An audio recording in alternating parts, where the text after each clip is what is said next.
So அந்த பேப்பரை பார்த்தோன்னா ஒரு ட்ரிம்பிள் ஆக ஒரு பேனிக் அட்டாக் மாதிரி வரும். ஸோ அப்படி வந்துச்சுன்னா குழந்தைங்க வந்து என்ன பண்ணணும் அப்படின்னா,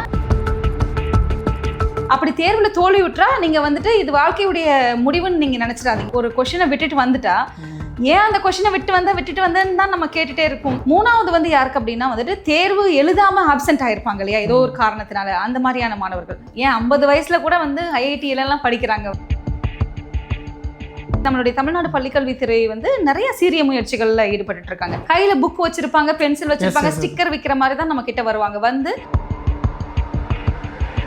நம்ம வந்து அவங்களுக்கு வந்து அவங்க மேல காட்ட வேண்டியது அக்கறை, சரியா? அவங்க மேல காட்ட வேண்டியது இரக்கம் கிடையாது. 1098 கால் பண்ணி சொன்னா போதும். இறக்கப்பட்டு அவங்களுக்கு சாப்பாடு வாங்கி கொடுக்கறதும் இது செய்யக்கூடாது. செய்யாம நினைக்கிறாங்க ஒரு குழந்தை வித்து பாவம் இந்த வயசுல எவ்வளவு கஷ்டப்படுத்து பாரு அப்படி கொடுக்குறாங்க. பிச்சை எடுக்காம உழைக்கன்னு நினைக்கிறப்பான்னு சொல்லி அந்த மைண்ட் செட்ல கொடுக்குறாங்க. 10th +2 எழுதக்கூடிய குழந்தை இருந்தா தயவு செஞ்சு அவங்களுக்கு டைரக்டாவோ இன்டைரக்டாவோ ஒரு ப்ரெஷர் கொடுக்காதீங்க.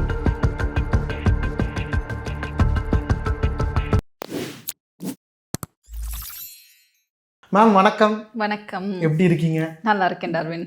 மேம் இப்போ ஆஸ் அ சைக்காலஜிஸ்டா, ஒரு சோசியல் ஆக்டிவிஸ்டா நீங்கள் நிறைய விஷயங்கள் பார்த்துருப்பீங்க. இப்போ 12th போர்டு எக்ஸாம் தான் வந்து இந்தியாவில் வந்து பசங்களோட வாழ்க்கையை நிர்ணயிக்குது. 12th தான்ப்பா உங்களோட மிக சிறந்த ஒரு எக்ஸாமு. அதில் ஃபெயில் ஆகிட்டிங்கன்னா அவ்வளோதான், அதில் மார்க் போச்சுன்னா அவ்வளோதான். ஆனால் அவ்வளோ ப்ரெஷர் கொடுக்குறாங்க. அவ்வளோ ப்ரெஷர் தேவையா? இல்லை, ஆக்சுவலாக இப்போ வந்து அதாவது ஒரு காலகட்டத்தில் இப்போ நாங்கள்லாம் படிக்கும்போது வந்து பார்த்திங்கன்னா கல்வி தான், அதாவது இப்பயும் கல்வி தான் ஃபஸ்ட் ப்ரியாரிட்டி. ஆனால் படிக்கிறதுக்கு இதுதான் மெத்தடுன்னு ஒரு மெத்தடாலஜி அன்றைக்கி காலகட்டத்தில் இருந்துச்சு. நீ ஸ்கூலுக்கு போகணும், இப்படி தான் படிக்கணும், காலையில் 9லேருந்து 5 மணி வரைக்கும் நீ ஸ்கூலில் இருக்கணும், வெளியில் வந்தால் டியூஷன் படிக்கணும், அதுக்கப்புறம் மறுபடியும் நீங்கள் வந்து எக்ஸாம்ஸ் எழுதணும், இவ்வளோ கட் ஆஃப் வச்சுருக்கணும் அப்படின்ற மாதிரி. பட் இப்போ வந்து பார்த்திங்கன்னா நமக்கு பல்வேறு வாய்ப்புகள் இருக்குது. இப்போ படிக்கிறதே வந்துட்டு பார்த்திங்கன்னா வெவ்வேறு விதங்களில் படிக்கணும். இப்போ நம்ம பள்ளிக்கு மட்டும்தான் போய் படிக்கணுன்றது தாண்டி இன்றைக்கி ஓப்பன் ஸ்கூலிங்குமே இருக்குது. குறிப்பாக வந்து இந்த ஸ்போர்ட்ஸ்லலாம் சிறந்து விளங்கக்கூடியவங்க, அதுக்கப்புறம் பல்வேறு துறைகளில் இன்றைக்கி வந்து இளம் பருவத்திலே சிறந்து விளங்கக்கூடிய திறனால் முன்னுக்கு வரக்கூடிய மாணவர்கள் இன்றைக்கி நிறையா இருக்காங்க. ஸோ அப்போ அவங்களுக்குலாம் ஒரு பெட்டர் சாய்ஸாக வந்துட்டு ஓப்பன் ஸ்கூலிங்கே இருக்குது. அந்த ஓப்பன் ஸ்கூலிங்கில் குறிப்பாக பார்த்தீங்கன்னா வருஷத்தில் 2 வாட்டி எக்ஸாம் எழுதிக்கலாம். ஒரு 6 பேப்பர் சூஸ் பண்ணுறாங்க, 7 பேப்பர் சூஸ் பண்ணுறாங்கன்னா அதில் வந்து பெஸ்ட் ஆஃப் 5 தான் அதில் மார்க்காக எடுத்து கட் ஆஃப்க்கு எடுத்துக்கிறாங்க. அதுக்கப்புறம் வந்து அந்த பேப்பரை டிவைட் பண்ணி எழுதிக்கலாம். அசைன்மெண்ட்ஸ்க்கு டியூட்டர் மார்க் அசைன்மெண்ட்ஸ்ன்னு இருக்கும், அதுக்கு ஒரு 20 மார்க் கிடைக்கும். ஸோ அந்த மாதிரி அவங்களுக்கு வந்து படிக்கிறதுக்கான வாய்ப்புகள் இருக்குது. ஸோ இன்றைக்கி எஜுகேஷன் வந்து ப்ரெஷராக இருக்க வேண்டிய அவசியம் கிடையாது. அப்படி நான் பேரண்ட்ஸ்க்கு நான் என்ன சொல்வேன் அப்படின்னா, உங்களுடைய குழந்தைகளுக்கு வந்து என்ன பிடிக்குதுன்றதை நீங்கள் கேட்கணும். நிறைய பேரண்ட்ஸ் பண்ணுற தப்பு என்ன அப்படின்னா, தான் வந்து ஒரு காலத்தில் படிக்க முடியாத ஒரு விஷயத்த தன்னுடைய குழந்தைகள் வழியாக சாதிக்கணும்னு நினைப்பாங்க. நம்மளும் நம்ம குழந்தைகளும் ஒன்று கிடையாது. ஸோ அவங்களுக்கு சிந்திக்கக்கூடிய திறன் வேற இருக்கும், அவங்களுக்கான ஆசைகள் வேற இருக்கும், அவங்களுக்கான இன்ட்ரெஸ்ட்ன்றது வேற இருக்கும், அவங்க வந்து அவங்களுக்கான திறனுமே வேற இருக்கும். ஸோ அப்போ வாட் இஸ் யுவர் சாய்ஸ்ன்னு பேரண்ட்ஸ் கேட்கறதில்ல. இல்லை வந்து பரஸ்பரமாக இப்போ குழந்தைங்களே தவறான ஒரு வழியில் போனால் கூட பரஸ்பரமாக பேசி புரிய வைக்கிறது, அந்த மாதிரியான ஒரு இணக்கமான சூழ்நிலை இருந்துச்சுன்னா பசங்களும் அதை அண்டர்ஸ்டாண்ட் பண்ணுவாங்க, பேரண்ட்ஸும் வந்து ஒரு பெட்டர் பேரண்ட்ஸாக இருப்பாங்க. Correct ma'am. ஆனால் இதில் எனக்கு வந்து ஒரு சின்னதாக ஒரு விஷயம் இருக்குது. இப்போ அப்பா அம்மா படிக்காமல் இருந்தால் பசங்களை ப்ரெஷர் பண்ணுறாங்கன்னு சொல்லிட்டீங்களே, நான் பார்த்த வரைக்கும் இப்போ படித்து ஒரு ஜென்ரேஷன் முடிச்சுட்டாங்க, படித்தவங்க இருக்காங்களா அவங்க பசங்களாம் அதே ப்ரெஷர் தான் பண்ணுறாங்க, ஆசைப்பட்டதை படிக்க விட மாட்டேங்கிறாங்க. ஸோ அது தவறு தானே. இப்போ நீங்களே சொல்லிட்டீங்க, அதுக்கான பதிலை நீங்களே சொல்லிட்டீங்க. ஸோ ஒரு தனிநபருக்கான இப்போ எல்லாருமே தனித்தனி இண்டிவிஜுவல்ஸ்க்கான சிந்தனை திறன், அவங்க செயல்படுற விதம் அப்படின்றது வேற. அப்போ அவங்களுக்கு என்ன வேணும் அப்படின்றது தான் வந்துட்டு வழிகாட்டுதல்ன்றது வேறு, கைடன்ஸ் இஸ் டிஃப்ரெண்ட், பட் ப்ரெஷர்ன்றது டிஃப்ரெண்ட்டு. அதாவது நீங்கள் ஒரு குழந்தைக்கு இப்போ வந்து அடிப்படையாக இப்போ இந்த மார்க்ஸ் ஏன் ப்ரெஷர் ஆகுது, இப்போ நீங்கள் இந்த டாப்பிக்கை பேச கூப்பிட்டதுக்கான முக்கியமான காரணமே பல்வேறு சூசைட்ஸ். இப்போ நம்ம வந்து எக்ஸாம்ஸ் வரும்போது குறிப்பாக வந்து போட்டித் தேர்வுகள், இப்போ நீட்டாக வரும்போதோ இல்லாட்டி வந்து நமக்கு வந்து பொது தேர்வு வரும்போதோ நம்ம கூடவே என்ன சொல்ல வேண்டியது இருக்குன்னா, தேர்வை நல்லா எழுதுங்க, அப்படி தேர்வில் தோல்வி விட்டுறா நீங்கள் வந்துட்டு இது வாழ்க்கையுடைய முடிவுன்னு நீங்கள் நினச்சிடாதீங்க, உங்களுக்கு இன்னொரு வாய்ப்பு இருக்குன்னு சொல்ல வேண்டிய நிர்பந்தம் இருக்குது. கண்டிப்பாக. அப்போ அந்த இடத்துல ப்ரெஷரும் இருக்குல்ல. இப்போ ஒரு குழந்தை வந்து ஒரு கொஷினை விட்டுட்டு வந்துட்டா ஏன் அந்த கொஷினை விட்டுட்டு வந்தேன்னு தான் நம்ம கேட்டுகிட்டே இருக்கக்கூடாது. அது கேட்குறத விட அடுத்த நீங்கள் எக்ஸாமுக்கு வந்துட்டு பார்த்தீங்கன்னா என்ன ப்ரிப்பேர் பண்ணும் அப்படின்னு சொல்கிறது ஒரு நல்ல மனநிலை. அது வந்து மெச்சூரிட்டி அப்படி தான் இருக்கணும். அந்த மெச்சூரிட்டி பேரண்ட்ஸ்கிட்ட மிஸ் ஆகுதோ இல்லை, நாட் ஆல் பேரண்ட்ஸ், சரியா? Not all parents. இப்போ இந்த மாதிரியான விழிப்புணர்வு காணொலிகள் வந்து யாரை சென்று சேரணும் அப்படின்னா, பரவாயில்ல, இப்போ வாழ்க்கையில் வந்துட்டு யாருமே தவறு செய்யாமல் இருக்கிறது கிடையாது. To error is human. So எல்லாருக்குமே ஏதோ ஒரு விஷயத்தில் இந்த தேர்வில் வந்து ஒரு கேள்வியை விட்டுட்டு வரதோ இல்லை மதிப்பெண் குறைவாக எடுக்கிறதோ அது வந்து ஒரு பெரிய குற்றம் இல்லை. அவங்களுக்கான இன்னொரு வாய்ப்பு இருக்குது. அந்த வாய்ப்பை அவங்க பயன்படுத்திக்கிட்டு இல்லை அவங்க எடுக்கிற மார்க்கின் அடிப்படையில் அவங்க கோர்ஸ்க்கு ஏதோ போகிறாங்க. இன்றைக்கி நம்ம ஸ்டேட் கவர்மெண்ட்டே வந்து பார்த்திங்கன்னா முன்னாடியெல்லாம் இப்போ ஃபெயில் ஆனவங்களுக்கு வந்து என்ன இருக்கும், ஒரு தேர்வில் தோல்வி அடைஞ்சிட்டோன்னு வச்சுக்கோங்களேன், போர்டு எக்ஸாமில் தோல்வி அடைஞ்சிட்டோன்னா, குறிப்பாக +2 மாணவர்களுக்கு நான் சொல்கிறேன், தோல்வி அடைஞ்சிட்டா அந்த ஸ்ட்ரீமில் வந்து நம்ம அட்மிஷன் எடுக்க முடியாது. எதுக்காக அந்த ப்ரெஷர் இருந்துச்சு அப்படின்னா நம்ம வந்து அந்த அகாடமிக் இயர்லேயே அட்மிஷன் எடுக்கணும். பட் இப்போ நம்மளுடைய ஸ்டேட் கவர்மெண்ட் வந்து உயர்வுக்கு படி அப்படின்ற ஒரு இனிஷியேட்டிவை நடத்துகிறாங்க. அந்த உயர்வுக்கு படி இனிஷியேட்டிவில் எப்படின்னா த்ரூ அவுட் த இயர், அதுவும் வந்து செப்டம்பர் அக்டோபரில் தான் அந்த கேம்பே போடுவாங்க.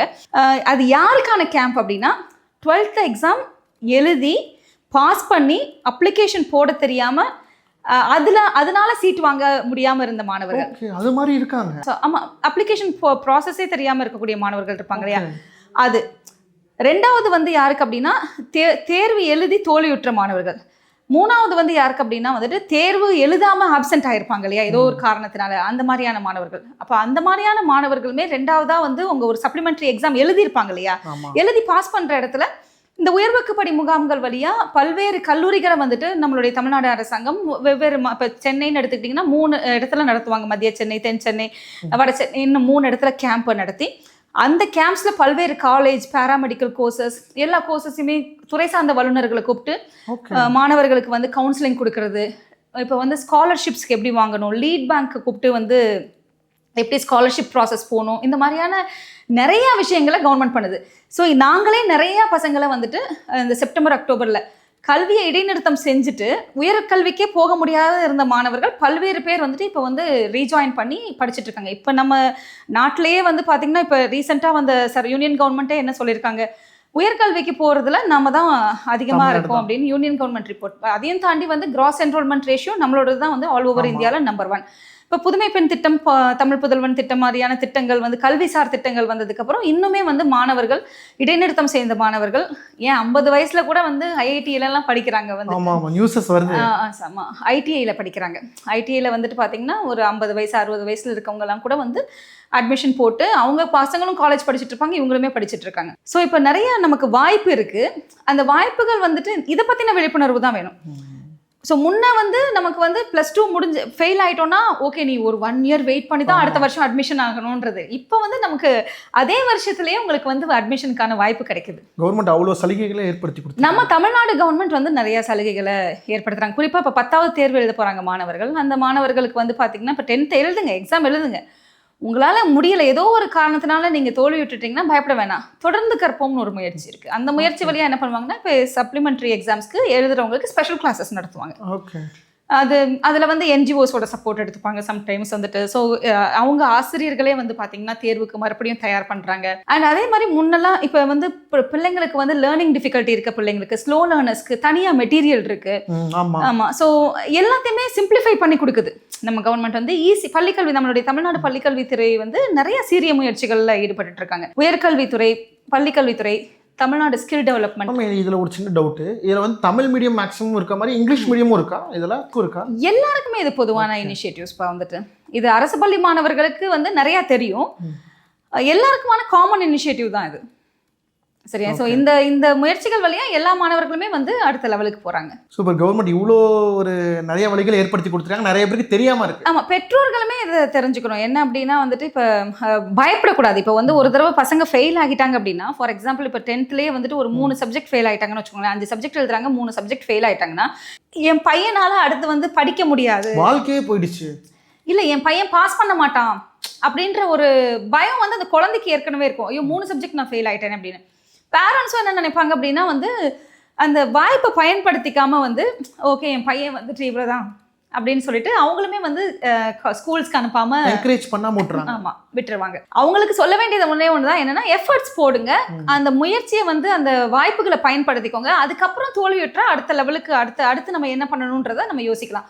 ஸோ அதுக்குமே வந்து கவர்மெண்ட் என்ன சொல்கிறாங்க, இப்போ 10th முடிச்சுட்டு ஐடிஐ போங்க. அதாவது எல்லா மாணவர்களுமே வந்துட்டு நமக்கு வந்து 18 வயசு கீழே இருக்கக்கூடிய மாணவர்கள், பள்ளி பருவத்தில் இருக்கக்கூடிய மாணவர்கள் வந்துட்டு எல்லாரும் எங்கே இருக்கணும்னா கண்டிப்பாக பள்ளிக்கூடத்தில் தான் இருக்கணும்.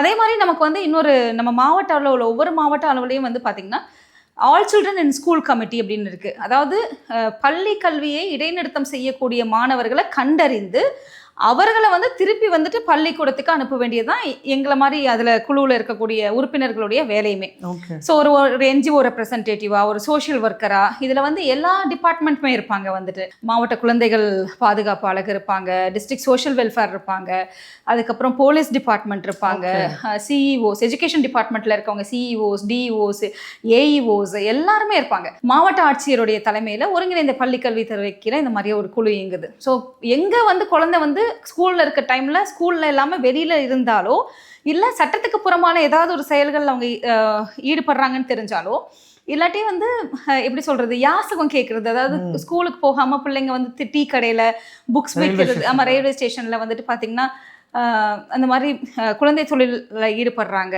அப்படின்னு தெரிஞ்சாலோ, நம்ம வந்து அவங்களுக்கு வந்து அவங்க மேலே காட்ட வேண்டியது அக்கறை, சரி, அவங்க மேலே காட்ட வேண்டியது இரக்கம் கிடையாது. அப்போ அக்கறை காட்டும் போது என்ன பண்ணுவோம் அப்படின்னா, நீ ஏன் ஸ்கூலுக்கு போகலை, ஒரே சின்ன விஷயம், ஒரு 1098 கால் பண்ணி சொன்னால் போதும், ஹெல்ப்லைனில் இந்த இடத்துல இங்கே இருக்காங்க, வந்து ரெஸ்கியூ பண்ணுங்க. ஆக்சுவலாக இதே மாதிரி இன்சிடென்ட் எனக்கு நடந்திருக்கு. நான் பார்த்துருக்கும் போது ஒரு பொன் குழந்தை வந்து காசு கேட்டு வந்துச்சு. நான் சொன்னேன், நான் காசு தர மாட்டேன், படிக்கிறியான்னு கேட்டேன். படிக்கப்பெல்லாம் எனக்கு வேணா காசு இருந்தால் கொடுங்க, என்ன போகிறேன்னு சொல்லிட்டு போய், லைக் இப்போ நீங்கள் சொல்கிறீங்களே கால் பண்ணணும்னு, அது மாதிரி பண்ணால் அவங்களே விரும்ப மாட்டேங்கிறாங்க அந்த பசங்களே. ஆமாம், அது வந்து இவங்களுக்கு வந்து அது ஒரு ப்ரொஃபஷன் மாதிரி. இப்போ அது ஒரு எப்படி சொல்கிற, ஒரு ஏஜென்ட்ஸ் இருப்பாங்க அவங்களுக்கு. நீங்கள் இப்போ பாண்டி பஜார்லலாம் பார்த்தீங்கன்னா உங்களுக்கே தெரியும், அந்த குழந்தைகள் வந்துட்டு முன்னாடியெல்லாம் வந்து அதாவது பெக்கிங் ஆக்டிவிட்டீஸில் இன்வால்வ் ஆகிற குழந்தைங்க எப்படி இருப்பாங்க அப்படின்னா, லிட்ரலாக வந்து வீடு வீடாக போய் அரிசி கேட்கறது, அதுக்கப்புறம் வந்துட்டு தட்டு வச்சு காசு கேட்கறது. இப்போ அந்த மாதிரி கிடையாது. மாடர்ன் ஃபார்ம்ஸ் ஆஃப் பெக்கிங் தான் இப்போ நிறையா இருக்குது. கையில் புக் வச்சுருப்பாங்க, பென்சில் வச்சுருப்பாங்க, ஸ்டிக்கர் விற்கிற மாதிரி தான் நம்ம கிட்ட வருவாங்க. வந்து என்ன பண்ணுவாங்க அப்படின்னா, அவங்க வந்து அக்கா இதை வாங்கிக்கிறீங்களான்னு ஃபர்ஸ்ட் கேட்பாங்க. ஸோ முதல்ல நம்ம அவங்க வந்து இந்த குழந்தை இந்த செயலில் ஈடுபடுது, இந்த குழந்தை நீங்கள் ஸ்கூலுக்கு போகிறீங்களா, என்ன டைம்ன்றதை நம்ம நோட் பண்ணோம். ஒரு 4 மணிக்கெல்லாம் சில குழந்தைங்க இருப்பாங்க, 3 மணிக்கெல்லாம் இருப்பாங்க. ஆனால் அவங்க சட்டமாக சொல்லுவாங்க என்னென்னா, நான் பக்கத்தில் இருக்க ஸ்கூலில் படிக்கிறேன்னு சொல்லுவாங்க. அவங்கள இயக்கக்கூடிய ஒரு கேங்காகவே வந்துட்டு பார்த்தீங்கன்னா, இவங்க ஒரு ரேடியஸில் இருக்காங்கன்னா, அந்த ரேடியஸில் அவங்கள மானிட்டர் பண்ணுறதுக்கு ஒரு ஏஜென்ட்ஸ் இருப்பாங்க. ஒரு நம்ம டக்குன்னு ஒரு சைல்டு ஹெல்ப் லைனுக்கோ இல்லை வந்து நம்ம ஒரு இன்டர்வென்ஷன் பண்ணி நம்ம வந்து சைல்டு ஹெல்ப் லைனுக்கோ, இரு நான் ஹோமுக்கு போறியா, இல்லாட்டி வந்து ஹெல்ப் லைனுக்கு ஃபோன் பண்ணுவானா, அடுத்த செகண்ட் எஸ்கேப் ஆயிடுவாங்க. கண்டிப்பா. ஸோ டக்குன்னு இன்ஃபர்மேஷனை பாஸ் பண்ணுவாங்க. ஸோ இது வந்து உண்மைக்குமே ஒரு பெரிய மோசமான ஒரு விஷயம் தான். ஏன்னா வந்து இன்னைக்கு இருக்கக்கூடிய சிச்சுவேஷனில் குழந்தைகள் வந்துட்டு பார்த்தீங்கன்னா, இந்த மாதிரி குழந்தை தொழிலில் ஈடுபடுறதும், யாசகம் கேட்குறதும், இதை வந்து பொதுமக்களுக்கு விழிப்புணர்வு இல்லாமல் வந்துட்டு பார்த்தீங்கன்னா, அவங்க கேட்கும் போதெல்லாம் காசு கொடுக்குறதும், இறக்கப்பட்டுட்டு அவங்களுக்கு சாப்பாடு வாங்கி கொடுக்குறதும், இது செய்யக்கூடாது. செய்யாமல் நினைக்கிறாங்க. இப்போ ஒரு குழந்தை வித்து பாவம் இந்த வயசுல எவ்வளோ கஷ்டப்படுத்து பாருங்க, அப்படி கொடுக்குறாங்க. பிச்சை எடுக்காம உழைக்கன்னு நினைக்கிறப்பான்னு சொல்லி அந்த மைண்ட் செட்டில் கொடுக்குறாங்க. ஆமாம் ஆமாம், அது வந்து அதுதான் நான் சொல்கிறேன். இறக்கம் தேவையில்லை அவங்களுக்கு, உங்களோட இறக்கம் தேவையில்லை அவங்களுக்கு, வந்து உங்களுடைய சிம்பத்தி தேவையில்லை, உங்களுடைய எம்பத்தி தான் வேணும் அப்படின்னு நான் சொல்கிறேன். எம்பத்தி அப்படின்னா என்னென்னா, அவங்களுடைய ஷூஸ்லேருந்து நீங்கள் அண்டர்ஸ்டாண்ட் பண்ணிக்கிறீங்க.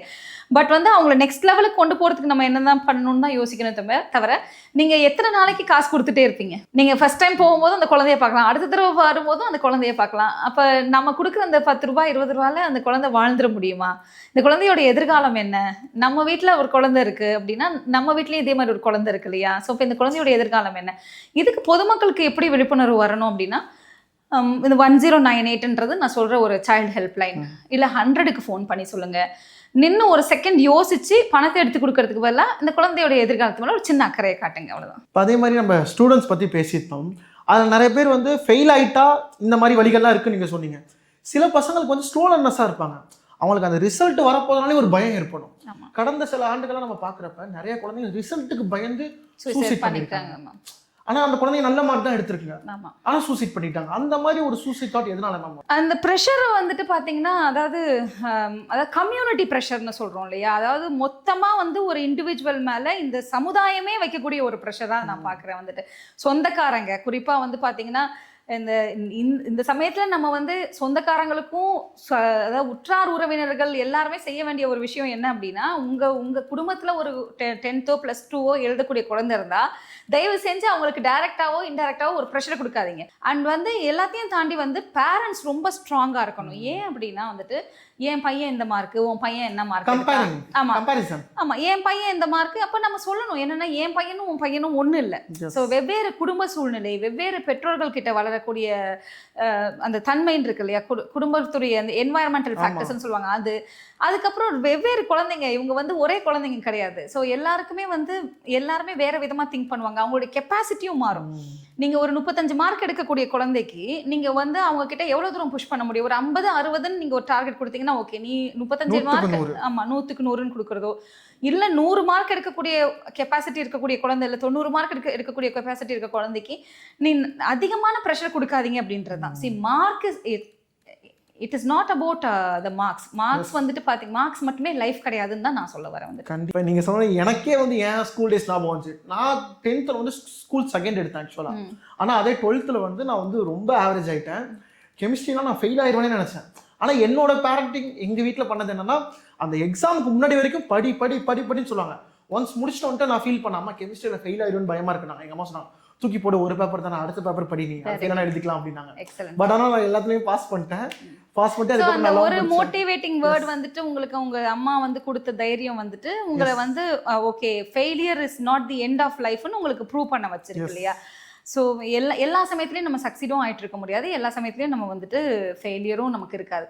குறிப்பாக இப்போ பொதுத் தேர்வு எழுதக்கூடிய மாணவர்களுக்கு, பெற்றோர்களுக்கு, நான் இல்லை ஆசிரியர் பெருமக்களுக்குமே சொல்ல வேண்டியது என்ன அப்படின்னா, வருஷம் ஃபுல்லாக படிக்காத ஒரு விஷயத்த ஓவர் நைட்டில் பசங்களால் படிக்க முடியாது. எப்படி நமக்கு பிரெயினுக்கும் ஒரு கெப்பாசிட்டி இருக்குது, அதுக்குமே நல்ல ரெஸ்ட்ன்றது வேணும். ஸோ இப்போ நாளைக்கு காலையில் எக்ஸாம் எழுத போகிறாங்க அப்படின்னா அவங்கள வந்துட்டு நீங்கள் நைட்டு 10 மணி வரைக்கும் படிக்க வச்சுட்டு அதிகாலையில் 4 மணிக்கு தண்ணி தெளிச்சு எழுப்பி படிக்க வச்சிங்க, டார்ச்சர் பண்ணுறாங்க மேம். உண்மையில எனக்கே நடந்திருக்கு மேம். அது நைட்டு 10 11 மணி வரை படி, காலைல 3 மணிக்கு மேம் 3 o'clock எழுந்து படிக்கணும். அந்த எக்ஸாம் டே அன்னைக்கு நீங்கள் 3 மணிக்கு காலையில் எழுந்திரிச்சு படிச்சிங்கன்னா உங்களோட பிரெயின் டயர்ட் ஆகிடும். ஸோ அது வந்து திரும்பி வந்து பார்த்தீங்கன்னா அந்த கெப்பாசிட்டியே இருக்காது. எக்ஸாம் ஹாலில் போயிட்டு தூங்கிருக்கேன் மேம் நானே. ஆமாம், யோசிக்கவும் முடியாது, கெப்பாசிட்டி போயிடும், பிரெயின் டயர்ட் ஆகிடும். ஸோ அப்போ நீங்கள் என்ன செய்யணும் அப்படின்னா 8 மணிக்கெல்லாம் வந்து பசங்க வந்துட்டு அவங்களே படிக்கிறாங்கன்னா கூட வந்து நல்லா சாப்பிட்டுட்டு ஒரு குட் நியூட்ரிஷியஸ் ஃபுட்டை சாப்பிட்டுட்டு தூங்க சொல்லிட்டு, நிறைய மசாலா போட்ட சாப்பாடுலாம் சாப்பிட வேணாம். அதுக்கப்புறம் வந்து பார்த்தீங்கன்னா காலையில் எழுந்திரிச்சோடனே பசங்களை வந்து 3 மணிக்கு 4 மணிக்கு தண்ணி எல்லாம் ஊற்றி எழுப்பாதீங்க. ஒரு 6 மணி 7 மணிக்கு அவங்க எழுந்துக்கிறாங்களா, ஓகே, அவங்களுக்கு வந்து எவ்வளோ தூரம் பீஸ்ஃபுல்லாக வச்சுக்க முடியுமோ. அவங்க எக்ஸாம்க்கு இத்தனை நாள் ப்ரிப்பேர் பண்ணிட்டாங்க, ப்ரிப்பேர் பண்ண பசங்க அதை போய் ப்ரெசென்ட் மட்டும் தான் பண்ணணும். நீங்கள் அவங்களுக்கு வந்து அந்த அந்த அந்த ப்ளசண்ட்டான ஒரு அட்மாஸ்பியர் ஏற்படுத்தி கொடுத்தீங்கன்னா அவங்க சந்தோஷமாக போகும்போது அவங்களுக்கு அந்த ஃபியர் இருக்காது. நிறைய பசங்க நல்லாவே படிச்சுட்டு போகிற பசங்க கூட எக்ஸாமில் ப்ரெசென்ட் பண்ணக்கூடிய கெப்பாசிட்டி இருக்காது. நல்லா படிப்பாங்க, நல்லா வந்து ப்ரிப்பேர் பண்ணுவாங்க, ஆனால் எக்ஸாமில் போயிட்டு அந்த எக்ஸாமினேஷன் ஹால் ஃபியர்னு ஒன்று வரும். ஸோ அந்த பேப்பரை பார்த்தோன்னா ஒரு ட்ரிம்பிள் ஆக ஒரு பேனிக் அட்டாக் மாதிரி வரும். ஸோ அப்படி வந்துச்சுன்னா குழந்தைங்க வந்து என்ன பண்ணணும் அப்படின்னா, நீங்கள் வந்து ஒரு நிமிஷம் கொஷின் பேப்பரை வச்சுட்டு நீங்கள் வந்து உங்கள் கையை நல்லா ரப் பண்ணிவிட்டு ஒரு டீப் பிரெத் ஒரு 5 to 10 டைம்ஸ் வந்துட்டு இன்ஹேல் எக்ஸேல் பண்ணிக்கோங்க. உங்களுக்கு பிடிச்ச விஷயம் உங்கள் அம்மாவோ இல்லாட்டி யாரையோ நினச்சிட்டு என்னால் முடியும் அப்படின்னு நினச்சிட்டு பேப்பரை படிக்க ஆரம்பிங்க. தெரிஞ்ச விஷயத்த முதல்ல ப்ரெசென்ட் பண்ணுங்கள், தெரியாத விஷயத்த வந்துட்டு கடைசியாக எழுதிக்கலாம். எல்லா கேள்விகளையுமே அட்டன் பண்ணுங்கள், சரியா? ஏன்னா ஏதோ ஒரு கேள்வியில் தவறு இருந்தால் கூட உங்களுக்கு ஒரு கிரேஸ் மார்க் கிடைக்கும். ஸோ அப்போ எக்ஸாமை வந்துட்டு இது ஒரு எக்ஸாம் பேப்பர் தானே, சரியா? ஒரு 4-5 பேப்பர் கொண்ட கொஷின் பேப்பர்ஸை தான் நம்ம அணுக போகிறோம். அதே மாதிரி வந்து இதையே நம்மளால் அணுக முடியலை அப்படின்னா நம்ம நாளைக்கு லைஃப்பில் சேலஞ்சஸை ஃபேஸ் பண்ணுறது கஷ்டமாக இருக்கும்ல. So it is just about the exam. அந்த ஒரு டே, அந்த நாளில் நம்ம எக்ஸாமை எப்படி அணுக போகிறோம், ஒரு சின்ன டாஸ்க் அப்படின்னு மட்டும் நினச்சிக்கோங்க. ரொம்ப நன்றி மேம், ரொம்ப இன்ஃபர்மேட்டிவான இன்ஃபர்மேஷன் கொடுத்துருக்கீங்க. Thank you so much sir.